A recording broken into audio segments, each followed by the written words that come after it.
Hey, what's up YouTube? Dan the Fix-It Man. Got another quick video here for you. I'm going to show you how to turn off this little maintenance light, this little illuminated wrench here on the dash, along with resetting your oil life on a 2007 Honda Accord. And it's really quite simple. All you need to do is put in the key and turn it one click before you're starting the engine. Wait for some of these lights here to click off. And then you just come over here to this little button right here, and you're going to hold it down for 10 seconds. And we're going to wait until that oil life percent starts flashing.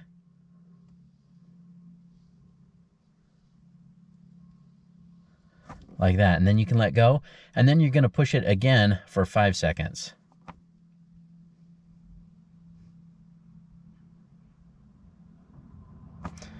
And that's it. Light goes off. And you can scroll through here now. You can see that your oil life is now at 100%.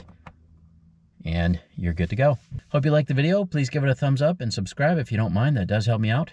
Thanks so much for watching, and good luck.